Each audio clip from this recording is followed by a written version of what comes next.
O tema da mensagem dessa manhã e da noite é: até que Ele venha, vamos juntos procurar compreender a vontade de Deus. Eu vou dividir a mensagem em duas, tá? Se você quiser ver a mensagem completa, pode vir à noite para poder acompanhá-la. Então, nós temos já de início um texto que fala lá em João 6,38, que diz, Jesus Cristo falando: porque eu desci do céu, não para fazer a minha própria vontade, mas sim a vontade daquele que me enviou. Amém? E qual é a vontade de Deus? Tem uma frase que diz que o melhor lugar para se estar é no centro da vontade de Deus. Você está no centro da vontade de Deus? Será que tudo que nós fazemos está dentro da vontade de Deus ou é a vontade de Deus? Pare para pensar sobre o que é a vontade de Deus, o que é da vontade de Deus. No mundo, nós somos confrontados e também experimentamos viver sob a influência de 4 vontades. Pense assim: nós vivemos no mundo e experimentamos a influência de 4 vontades. Primeiro, a minha vontade.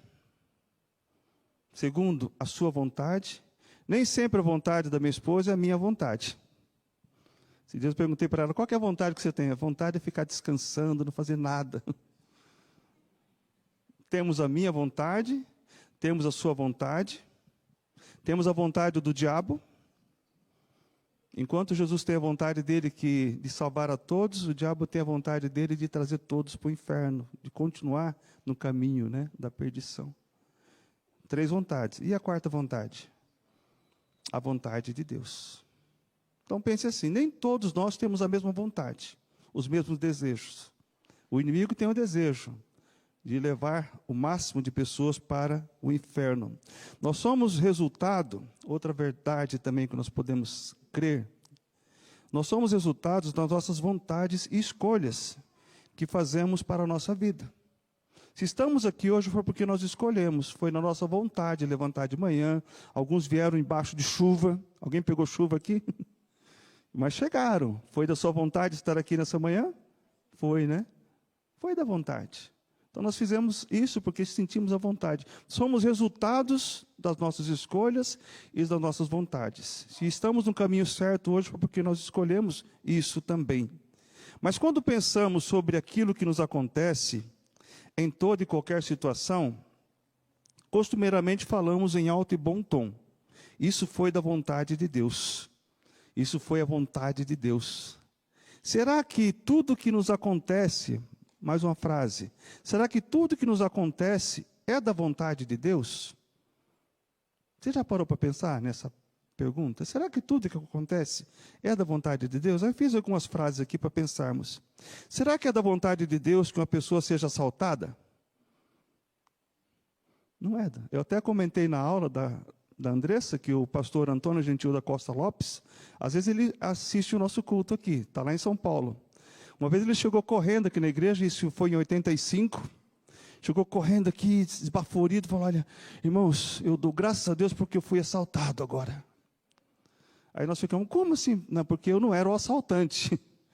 Porque o assaltante já está um caminho ruim, perdido, né? Temos que orar para que ele se converta. Então nós temos que... Será que é da vontade de Deus que uma pessoa seja assaltada? Será que é da vontade de Deus que um pai de família fique desempregado, fazendo com que seus filhos e esposa passem necessidades? Será que é da vontade de Deus que uma pessoa bata o seu carro, ou bata no seu carro, como aconteceu ontem com o nosso irmão Walter? Será que é da vontade de Deus isso? Será que é da vontade de Deus que machuquemos o pé, como o nosso irmão Augusto ontem foi fazer algo com a menina Helena, machucou o pé, acho que machucou o dedo do pé? Será que é da vontade de Deus? Será que é da vontade de Deus que uma pessoa fique doente? Será que é da vontade de Deus que aconteçam tragédias e mais tragédias? Turquia, Síria, Brasil, todas essas tragédias, será que é da vontade de Deus? Aí nós podemos perguntar: que Deus é esse? Será que Deus deseja o mal para aqueles que Ele escolheu? Aí nós lemos lá em Jeremias, capítulo 29, 11, nós lemos que, Jeremias 29, 11, Eu sei os pensamentos que tenho a vosso respeito, diz o texto. Diz o Senhor, pensamentos de paz e não de mal, para vos dar um futuro, uma esperança. Então, pense assim, Deus, Ele tem um pensamento a nosso respeito, e jamais vai ser um pensamento de mal. Ele sempre tem um plano para cada criatura. Ontem ouvimos do nosso irmão Jean pregando, falando sobre esse texto, de Jeremias 29:11. Então, Deus tem um plano, Deus tem os pensamentos, Deus tem a vontade dEle. E quando nós pensamos também acerca da vontade de Deus, nós temos que encontrar a vontade de Deus no manual que Ele deixou, que é a Bíblia. Um livro que não se compra pela capa. Às vezes você vai comprar um livro, você vai, olha que capa bonita, esse aqui não tem. A capa não é tão bonita, mas o conteúdo que ela traz pode transformar a sua vida, amém? Pode transformar a vida da pessoa que está do seu lado. Conteúdo. O único livro que nós lemos e que o autor se faz presente é a palavra de Deus. Ele está no momento que você lê, você pode crer que Deus está ali presente, com o Espírito, obrigado, com o Espírito Santo mostrando para você a palavra dele. Basta você receber Cristo como Salvador, para que você possa ter o entendimento da palavra de Deus. Porque temos hoje no mundo teólogos não cristãos, que olham para a Bíblia apenas como um livro histórico. Mas quando Cristo entra no coração dessa pessoa, não tem como ela não ser transformada. Então nós cremos essa verdade, e Deus tem esse pensamento. Então nós temos que entender dessa forma. E na Bíblia nós podemos encontrar também dentro dessa mensagem, nós vamos aqui, como falei, falar em duas partes a mensagem, podemos encontrar dois tipos de vontade de Deus na palavra de Deus. A vontade diretiva e a vontade permissiva de Deus. Você entende a diferença da vontade diretiva e vontade permitiva? Nós vamos falar nessa manhã sobre a vontade diretiva de Deus. À noite vamos completar a mensagem com a vontade permissiva. A vontade diretiva nós entendemos como aquela que Ele deseja especificamente para toda a humanidade. Aí tem alguns exemplos que eu coloquei aqui na mensagem. Por exemplo, Deus deseja, é da vontade de Deus, que nenhum ser humano se perca. Amém? 1 Timóteo 2,4. O qual deseja que todos os homens sejam salvos e cheguem ao pleno conhecimento da verdade. Essa é a vontade de Deus. O qual deseja que todos os seres humanos, todos os homens, mulheres, sejam salvos e cheguem ao pleno conhecimento da verdade. Essa é a vontade diretiva. Para todos que estão nessa manhã, acompanhando em casa esse culto, a vontade de Deus é que você seja salvo. Não só salvo, mas que chegue ao pleno conhecimento da verdade. Porque muitos de nós somos salvos, mas não caminhamos para ter o pleno conhecimento da verdade. Nós ficamos como meninos inconstantes, levados a todo o vento de doutrina, e acabamos muitas vezes nos desviando da fé, da vontade diretiva de Deus, porque nós não temos o pleno conhecimento da verdade. Será que nós podemos ter o pleno conhecimento da verdade? O que vocês acham? É possível ter o pleno conhecimento da verdade? E conhecereis a verdade, e a verdade vos libertará. Se, pois, o Filho vos libertar, verdadeiramente sereis livres. E Jesus diz, eu sou o caminho, a verdade. Então, Jesus é a pessoa, é a verdade.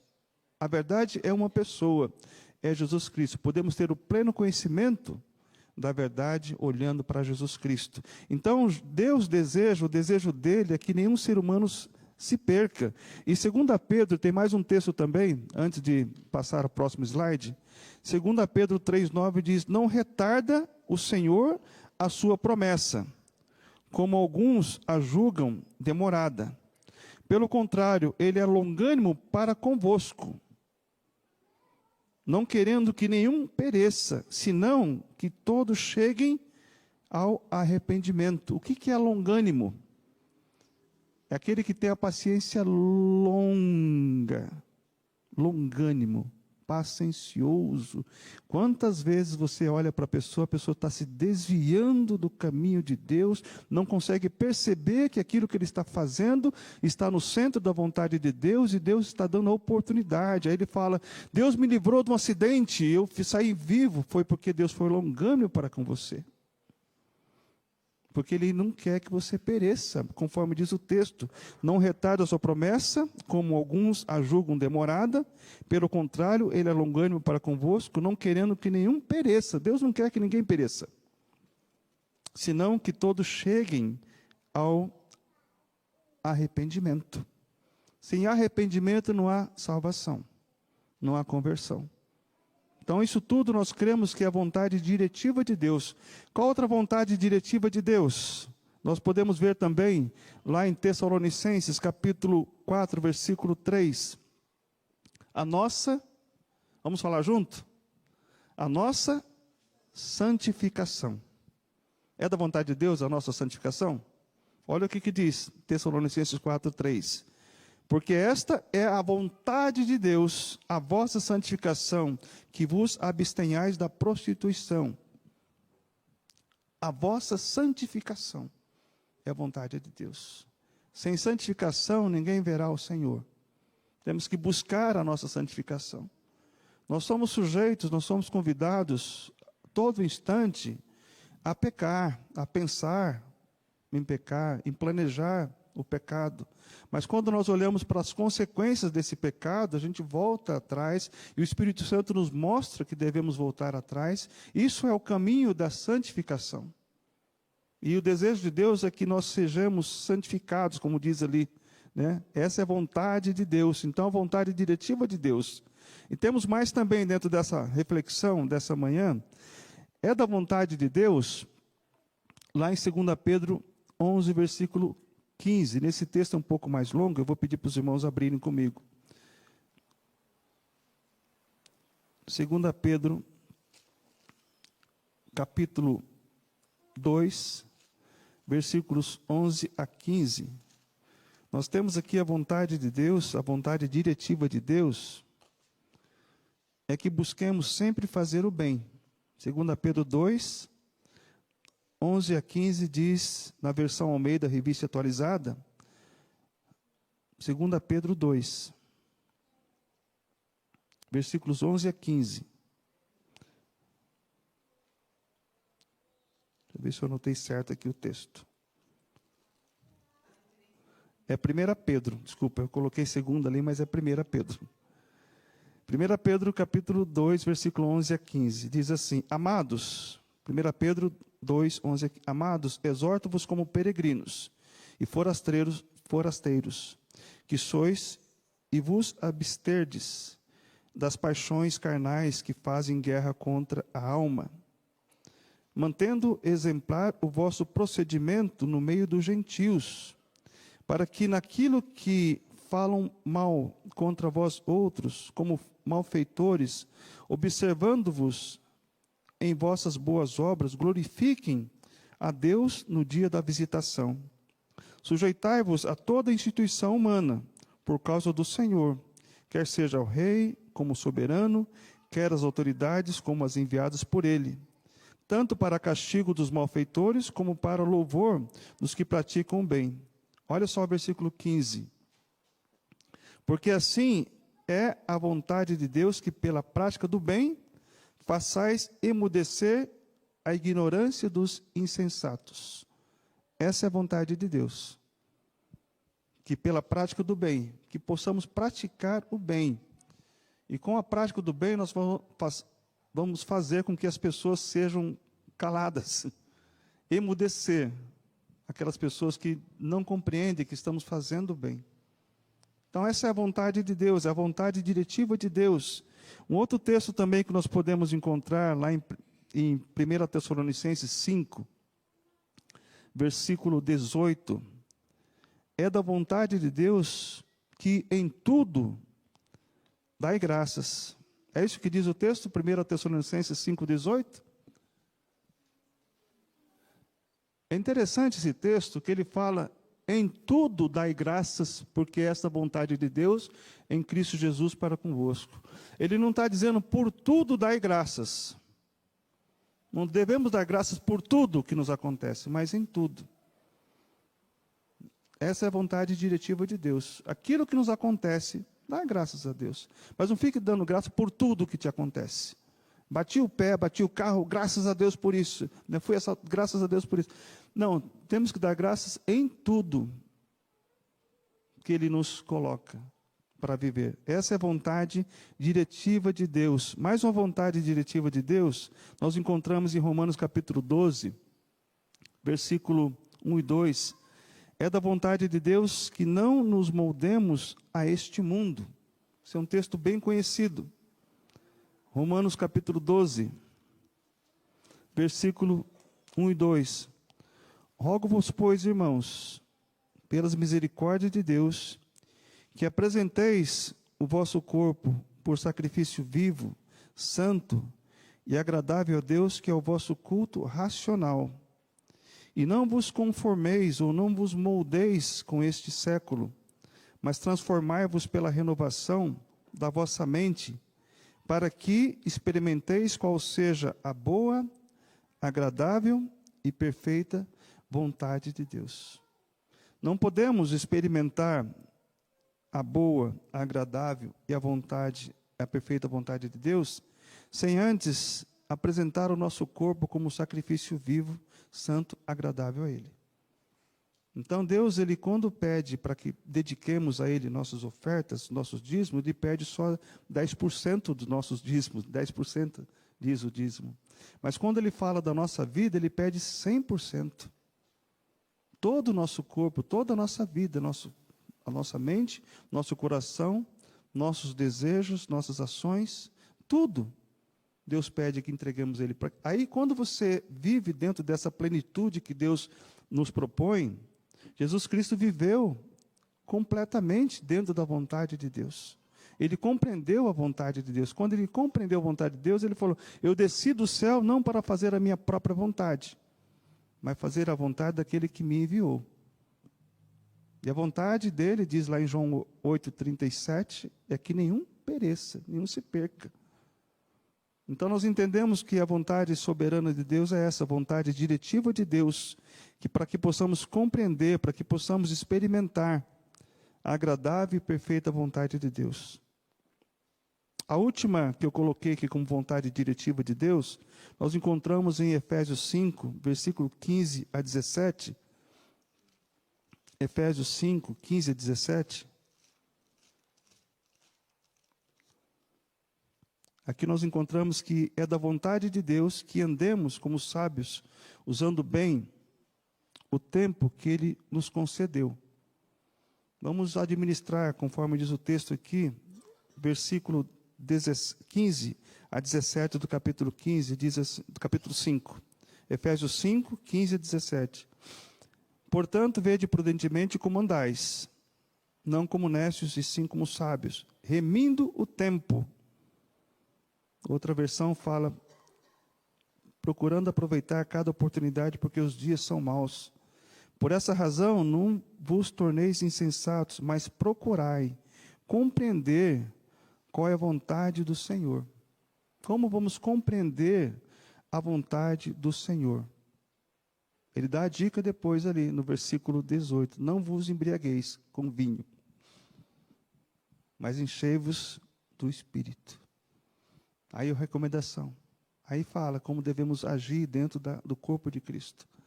Então essa vontade de Deus, que nós andemos como sábios, que possamos buscar, viver, entender a vontade diretiva de Deus. Eu coloquei aqui, foram 6, mas existe mais vontade diretiva de Deus.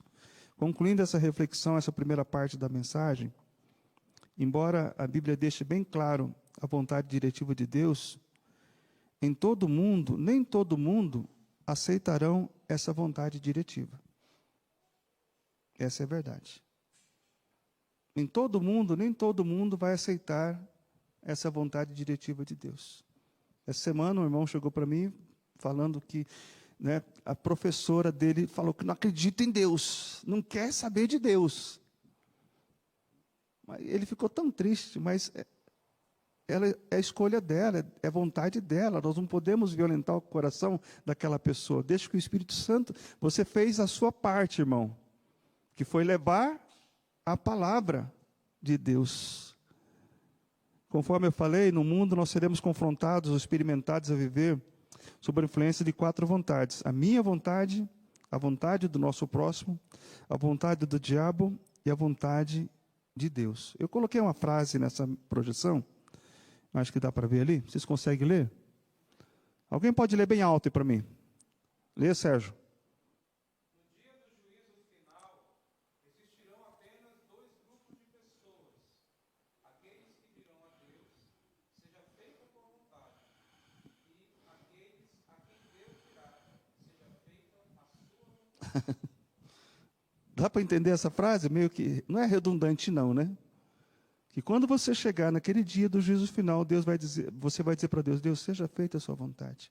Eu recebi o seu filho como Salvador. Mas ele vai chegar para algumas pessoas: vai ser feita a sua vontade, você rejeitou.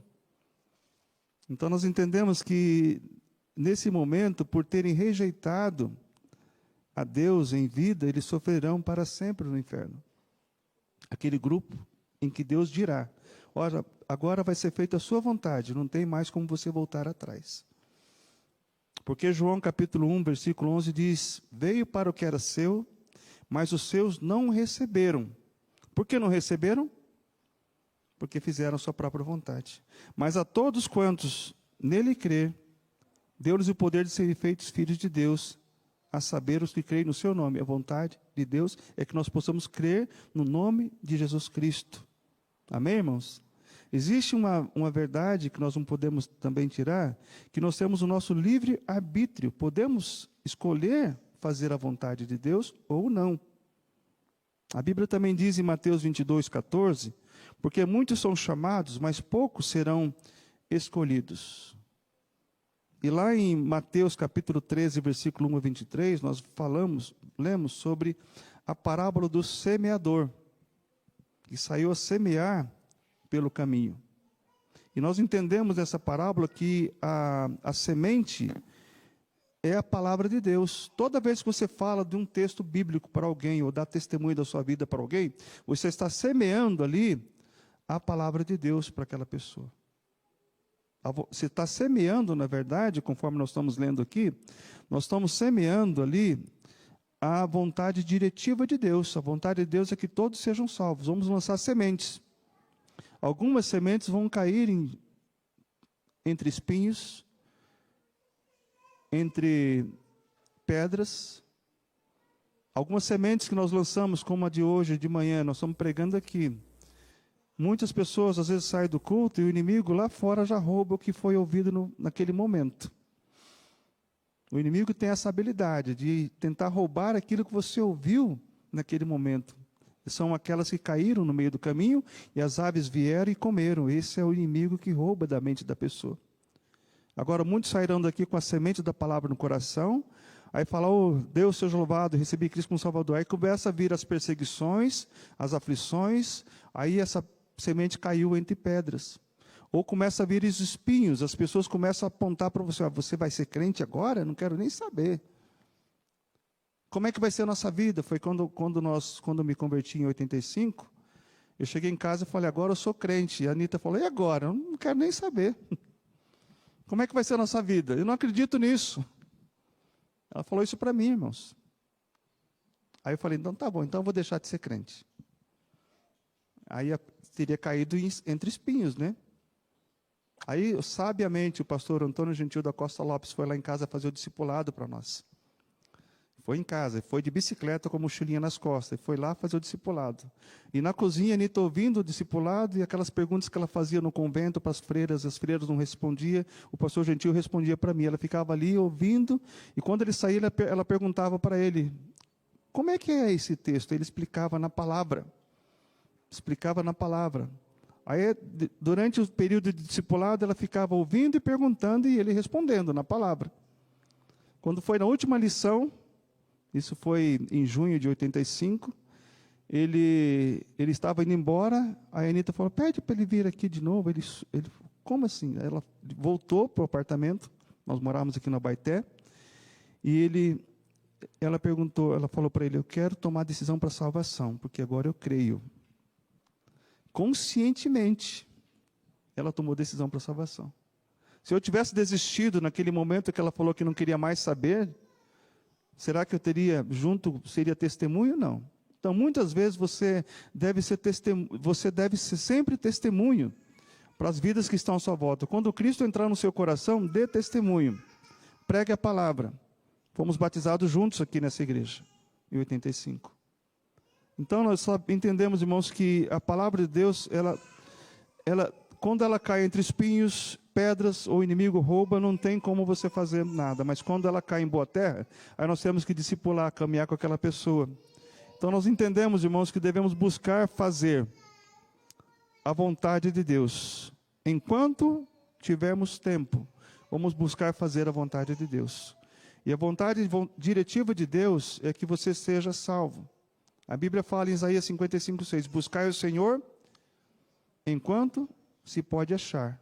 Invocai-o enquanto ele está perto.